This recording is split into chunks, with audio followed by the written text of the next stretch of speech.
இல்லைன்னா எல்லோரும் கல்யாணம் முடிஞ்சால் மறுநாளே கொடுத்துடணும்னா எக்ரிமெண்ட்டு.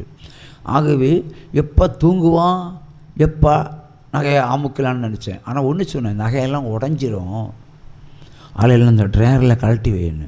அவள் பாதுகாப்பாக இருக்கட்டுன்னு கலத்தி வச்சா. விடியக்கால நகையை எடுத்துக்கொண்டு நேரம் ஐயப்பா ஃபைனான்ஸில் கொண்டு ஓடி போயிட்டேன். மொத்த நகையும் வளையலை தவிர மீது எல்லாமே சொல்லிட்டேன். ஒரு சும்மா கையை தட்டுங்க. தான் தப்பித்து போகிற வழி, வெட்கப்படாமல் தேவன் நடத்துகிற ஒரு வழி.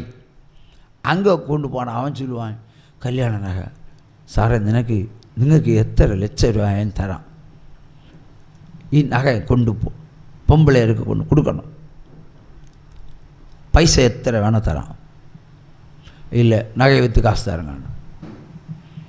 எல்லாரையும் செட்டில்மெண்ட்டு, பிரியாணி தின்னவனுக்கு இறைச்சி தின்னவனுக்கும் எல்லாம் செட்டில் பண்ணி எல்லாம் மட்டும். இனி சகோதரிகள் நகை மட்டும்தான் உண்டு. அதுக்கும் இவ்வளோ நகை வச்சு தான் ஓரளவுக்கு செட்டில் பண்ணி எல்லாம் விட்டாச்சு. So perfect, all right. விருந்து கேட்குறான். நான் விருந்துக்கு போக மாட்டேன், நகை உண்டிங்கில் போவேன். அப்புறம் ட்ரையரில் நகையெல்லாம் இருக்குதுன்னு நினச்சிட்டு நான் சாவியை இந்த பில்டிங்கில், இந்த ப்ரெஸ் பில்டிங்கில் கொண்டு பதுக்கி வச்சுருக்கிறேன். இவ்வளோ முடியல. நகையை எப்படியாவது திறக்கணும், திறந்து போடணும். அம்மா வீட்டுக்கு போகணும், மாமா வீட்டுக்கு போகணும், இடுக்கி, அதுவும் கொஞ்சம் நெஞ்சம் இல்லை, இடுக்கி போகணும். இடுக்கி போகிறனால நான் சந்தோஷப்பட்டேன், ஏன்னா நான் நகையை போட்டுட்டு போக வேண்டாமே. ஆனால் இந்த கிரிமினல்னால் பக்கா கிரிமினல். என் பொண்டாட்டியை போல் கிரிமினல் ஒருத்தன் கிடையாது. ஏன்னா வீடு 1.5 கிலோமீட்டர் அந்த பக்கம் இருக்குது. அங்கே நகை வச்சு பூட்டி சாவி எடுத்து அந்த சாவியை கொண்டு இந்த பிரிண்டிங் பில்டிங்கில் நான் ஒரு மண்ணுக்கடியில் கொஞ்சம் குழி தோண்டி அதை சாவியை வச்சுருக்கேன். இந்த குழி மையல் இருக்கிற மாதிரி அந்த மாதிரி மடை வச்சுருக்கேன். இங்கே வந்து அந்த வீடை முழுக்க தேடி கண்டுபிடிக்காமல் இங்கே வந்து கண்டுபிடிச்சிட்டா. சிபிஐக்கே ஒரு சிபிஐ, கிரிமினலுக்கே ஒரு கிரிமினல் பொண்டாட்டி சாவியை பிடிச்சா. அங்கே கொண்டு போய் ட்ரையரை திறந்து பார்த்தா ஒரு நகையும் காணோம்.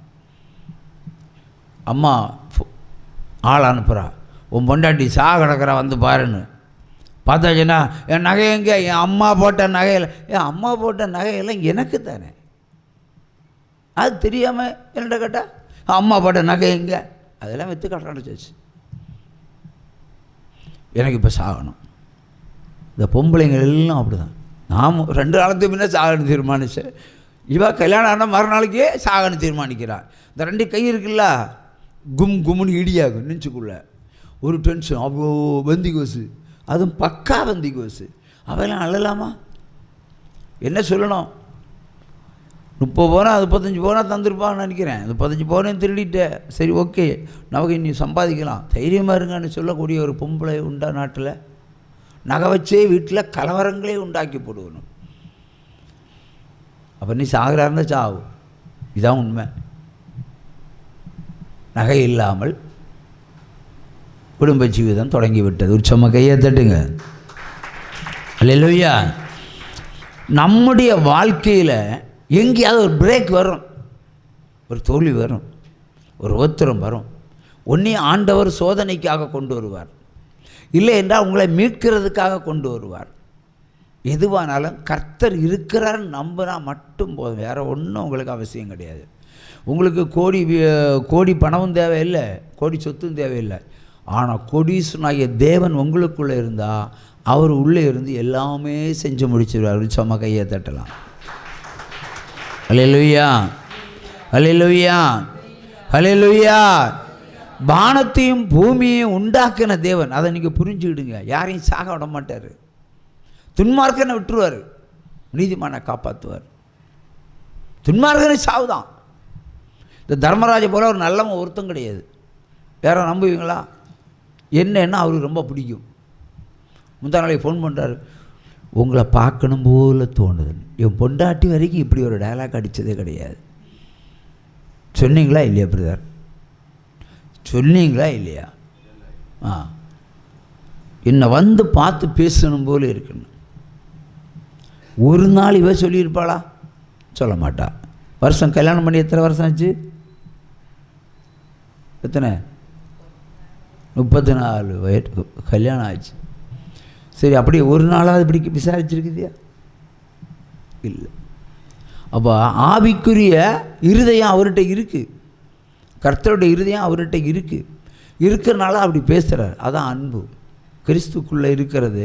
நீங்கள் எங்கேருந்து வந்தீங்க எனக்கு தெரியாது, நான் எங்கேருந்து வந்தேன்னு தெரியாது, நமக்குள்ளே இருக்கிறது தேவ அன்பு.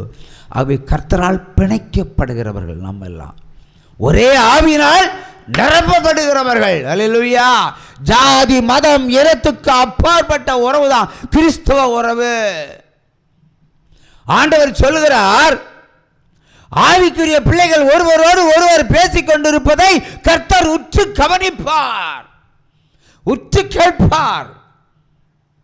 அதான் உங்கள் பிரச்சனையெல்லாம் ஃபோன் மூலம் நான் கேட்டு கேட்டு உங்களுக்கு பதில் தருது. அது ஒரு அன்பு, விசாரிக்கிற அன்பு. சொந்தக்காரன் கேட்பான், வீடு கட்ட சொன்னால் வீடு கட்டாதேன்னு சொல்லுவான் உங்கள் சொந்தக்காரங்க, இல்லையா?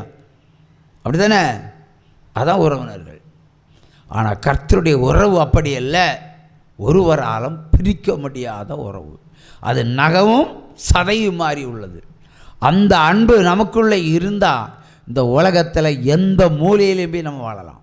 எந்த மூலையிலையும் போய் வாழ வச்சுருவார். இந்த பைபிளில் ஒரு வசனம் உண்டு, நீ காற்றையும் காண மாட்டாய், மழையும் காண மாட்டாய், ஆனாலும் நீயும் உன் ஆடு மாடில் குடிக்கத்தக்கதா தண்ணீர் இருந்த பள்ளத்தாக்களை நிரப்பப்படணும். நீ வேலை செய்யண்டாம், நீ தொழில் செய்யண்டாம், ஆனால் நீயும் உன் பிள்ளைகளும் வாழத்தக்கதான பொருளாதாரத்தை நான் வீட்டுக்கு தருவேன் அப்படின்னு ஆண்டவர் சொல்லியிருக்கிறார். அந்த அன்னைக்கே இல்லை, அந்த வசனம் தெரியாது. அப்போ அன்னைக்கு நான் எதுவுமே இல்லாமல் வெறுங்கையாக இருந்திருக்கிறேன்.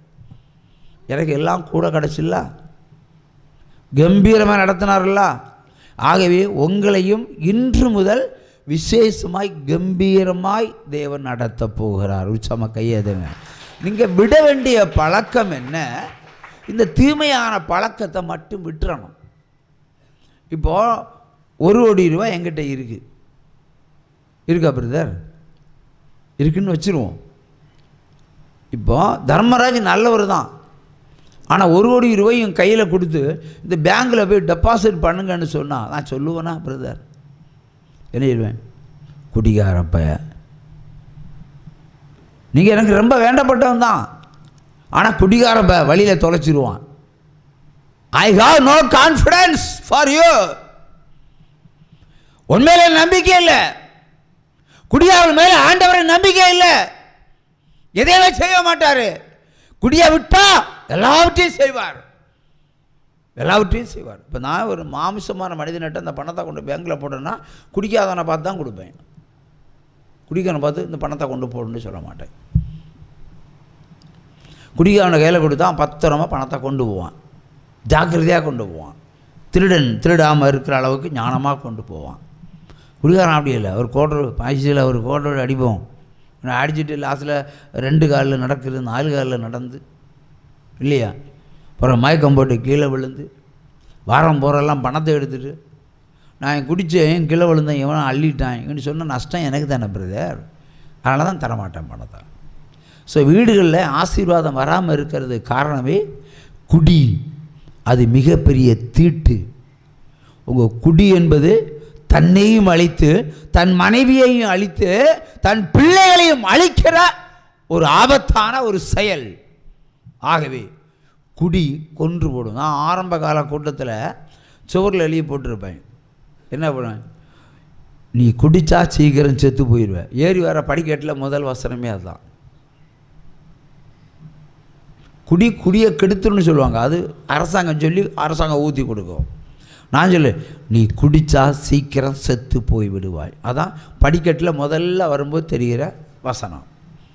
அப்படி ஒவ்வொரு படிக்கட்டிலே ஒன்று வச்சுருப்பேன். ஏன்னா நான் குடியை விட்டனால நான் மாறிட்டேன். குடியை விட்டனால எவ்வளோ சம்பாதிச்சேன்னு தெரியுமா அந்த காலத்தில்? இப்போ நான் ஒரு நாளைக்கு அன்றைக்கெல்லாம் 2000 3000 குடிச்சிடுவோம், பெரிய பிராண்டு தான். சரி ஒரு 500 வச்சு போடுவோம், சிம்பிள் பட்ஜெட்டில் ஒரு 500 வச்சு போடுவோம். நான் குடிக்கிற காலத்தில் இந்த 500 வச்சு போட்டால் 30 நாள் நான் குடித்தா எனக்கு ரூபா எவ்வளோ வரும், செலவாயிடும். குடிகாரில் கணக்கு போடணும். ஒரு 500 ரூபா ஒரு நாளைக்கு 500 ரூபா குடிக்கிறான். சைடிஸ் சிகரெட்டெல்லாம் விட்டுருவோம், வெறும் 500 ரூபா சுடுவான். 10 நாள் குடித்தா எவ்வளோ ரூபா ஆயிரும்? 5000 ரூபா ஆயிரும். 30 நாள்னால் 15000 ரூபா. எக்ஸ்ட்ரா எப்படியும் ஒரு 5000 ரூபாய்க்கு இவங்க செலவு பண்ணுவாங்க. ஒன்று மற்றவனு வாங்கி கொடுப்பாங்க. இந்த குடிக்காரில் ஒரு சுபம் உண்டு, சும்மா இருக்கிறவனை பார்த்தும் நீ கொஞ்சம் குடி நெல்லி வாங்கி கொடுப்பாங்க கையில் காசு இருந்தால். இந்த பொண்டாட்டி சமையல் சாப்பிட வழி இல்லாமல் இருப்பா, அதை பற்றியெல்லாம் கவலை கிடையாது. குடிகாரர்களை சந்தோஷப்படுத்துறதுல அவங்களுக்கு ஒரு ஐக்கியம் இருக்கும். ஸோ எக்ஸ்ட்ரா அப்போ 20,000 ரூபா ஒரு மாதம். 10 மாதத்துக்கு எவ்வளோ ரூபா போகுது? எவ்வளோ போகுது? 20,000 ரூபா ஒரு மாதம் குடிக்கிறான். 10 மாதத்துக்கு எவ்வளோ? எவ்வளோ பிரதர்? 2 லட்சம். இன்னும் 2 மாதம் இருக்குல்ல, 10 மாதத்துக்கு 2 மாதத்துக்கு போடுங்க, எவ்வளோ வரும்? 2,40,000 ரூபா. ஒரு வருஷத்துக்கு 2,40,000 ரூபா நீங்கள் குடிக்கிறியா? இந்த 2,40,000 ரூபா நான் யோசிச்சு பாருங்க பிரதர், அது எவ்வளோ பெரிய தொகை. இந்த காணிக்கப்பட்டியிலே அடங்காது. அப்போ எவ்வளோ பெரிய பணத்தை நீங்கள் குடித்து அழிக்கிறிய. இது ஒரு வருஷத்தில் 12 லட்சம் ரூபாய் மிச்சம் குடியை விட்டா. 10 வருஷத்துக்கு, ஒரு வருஷத்துக்கு 12 லட்சத்தை குடிக்கிறான் ஒருத்தன். 10 வருஷத்துக்கு பாருங்க, 1,20,00,000. அப்படி தானே? இன்னும் எப்படி வரும்? 10 வருஷம், ஒரு வருஷத்துக்கு 2,30,000 ரூபாய். அப்போ 10 வருஷத்துக்கு சொல்லு, நான் கணக்கில் கொஞ்சம் வீக்கு தான், டப்புன்னு போடுங்க. ஒரு வருஷத்துக்கு 1 லட்சம் ரூபா, அப்போ 10 வருஷத்துக்கு 10 லட்சம் ரூபான்னு வச்சுக்கிடுவோம். அப்போ 10 வருஷத்துக்கு 12 லட்சம் ரூபா இல்லையா? 24 லட்சம் ரூபா வருது இல்லை? இந்த கணக்கை குழப்பிட்டாங்க. மேக்ஸ் வாத்தியார் தான் வேணும். கரெக்டாக சொல்லுங்கள் பிரதர். ஏன்னா இந்த செய்தியை குடிகாரர்கள் கேட்பாங்க இல்லை, அவங்களுக்கு தான் விலைக்கு கொடுக்குறோம்.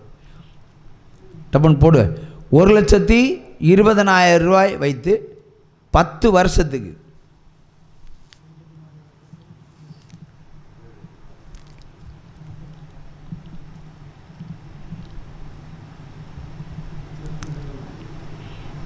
எவ்வளோ ஆச்சு? 24 லட்சம் ரூபா. அப்போ 20 வருஷத்துக்கு 48 லட்சம் ரூபா இல்லையா? 5 வருஷத்துக்கு 1/2 கோடி தாண்டியாச்சு இல்லை?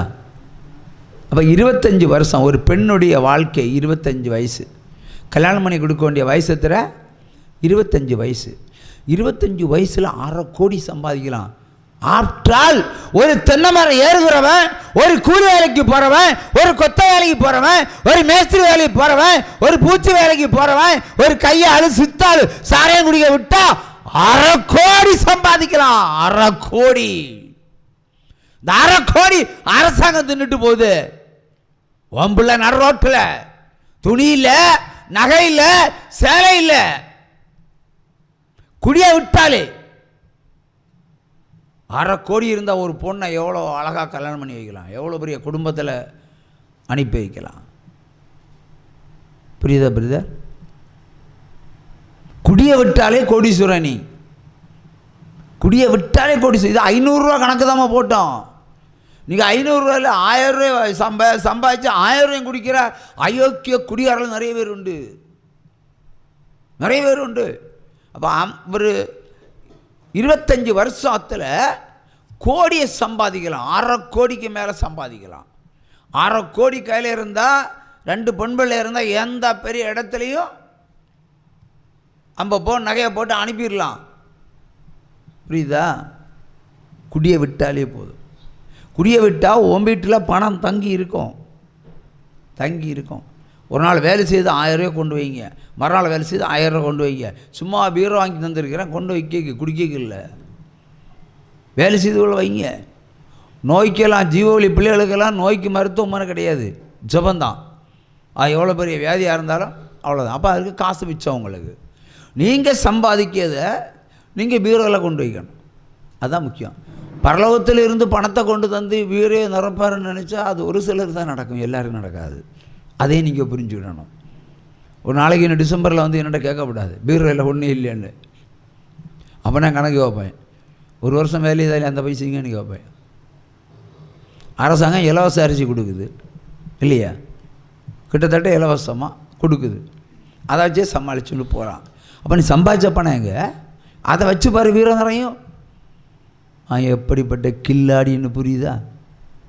அதான் பரத்திலிருந்து ஞானத்தை பெற்றாள். இல்லை நான் ஜேபிஆர் கொண்டு பணத்தை கொண்டு வைப்பான் பீரோ நிறையன்னு நினச்சிட்டு இருக்காதீங்க. இல்லை தேவன் எனக்கு ஒரு அதிசயத்தை செய்வார் பீரோ நிறையன்னு நினைக்காதீங்க. அது ஒரு சிலருக்கு செய்வார். அது வெண்கல கதவை உடைக்கிற தேவன். எல்லோருக்கும் நீங்கள் சம்பாதிக்கிறத சேர்த்து வைக்கிறதுக்கு தான் அந்த பீரோ. அதில் இல்லையே உற்சம கையை தட்டுங்க. சிலருக்கு அதிசயம். இப்போ எனக்கு என்ன அதிசயம்? நீ காற்றையும் காண மாட்டாய், மழையும் காண மாட்டாய், ஆனால் நீயும் உன் ஆடு மாடுகளும் உன் பிள்ளை செல்வங்களும் எல்லாம் நிரம்பி வழி மாதிரி குடிக்கணும். சாரம் இல்லை, சாப்பிடணும். எனக்கு வேலையை போனால் காசு கிடைக்கணும், அதான் முக்கியம். அதே மாதிரி நீங்கள் செஞ்ச சம்பாதிக்கிற காசை வீட்டுக்குள்ளே பீரோவில் கொண்டு வச்சா அது ஒரு ஐஓபி பேங்காக மாறும். ஒரு வருஷத்தில் 10 வருஷம் பாருங்கள், 20 வருஷம் பாருங்கள், கணக்கு போடுங்க. அதே கோடி அங்கே இருக்கும். அந்த சம்பாதிக்கிறதுக்கு ஆண்டவர் வழி சொல்லி தந்திருக்கிறார். ஆகவே குடிகாரர்கள் குடியை நிறுத்தினால் கோடீஸ்வரர் ஆகலாம். நீங்கள் தொழிற்சாலை நடத்த வேண்டாம், இண்டஸ்ட்ரி நடத்தலாம் வேண்டாம். குடிக்கிறவன் குடியை விட்டாலே போதும். ஏன்னா குடிக்கிறவெல்லாம் வேலை செய்கிறான். காலையில் தூங்கி எழும்பி சும்மா இருக்க மாட்டான், எங்கேயாவது போய் வேலை செய்யத்தான் செய்கிறான். காசு எங்கேயா போகுது? பிசாசு கொண்டு போகிறான். உன் பொண்டாடி சாப்பிட வேண்டிய காசு, உன் பிள்ளைகள் போட வேண்டிய காசு. இன்றைக்கி சின்ன பிள்ளைகள் வரைக்கும் கையில் ஒன்றும் இல்லை. அப்படி தானே? கல்யாணம் பிள்ளைகளுக்கும் ஒன்றும் இல்லை. காரணம் என்ன? ஞானம் இல்லை, ஞானம் இல்லை. எங்கள் வீட்டில் சின்ன பிள்ளைகளுக்கு எல்லாம் நகை போட்டு கொடுப்பாங்க. எனக்கும் ஒரு தங்கத்தில் ஒரு அரஞான் போட்டு விட்டாங்க. நீ போகிற கருப்பாக இருக்கிற உனக்கு எதுக்குடான்னு இல்லைட்டா அதை அவுத்து எடுத்து போட்டாங்க. இப்போ அம்மா தான் அவுத்து எடுத்தது. அவங்களுக்கெல்லாம் கிடக்கலாம். பாரு மாடு வைக்கவேன் போ, உனக்கு அது நீ தொலைச்சிடுவ. அவுத்து எடுத்து போட்டணும். இன்றைக்கி உங்கள்கிட்ட எல்லாம் ஒட்டியானம் கிடக்கா தங்கத்தில், முடிஞ்சால் மந்திரவாத கயிறு தான் இருக்கும். ஞானம் வேண்டும், சம்பாதிக்கிற திறன் வேண்டும்.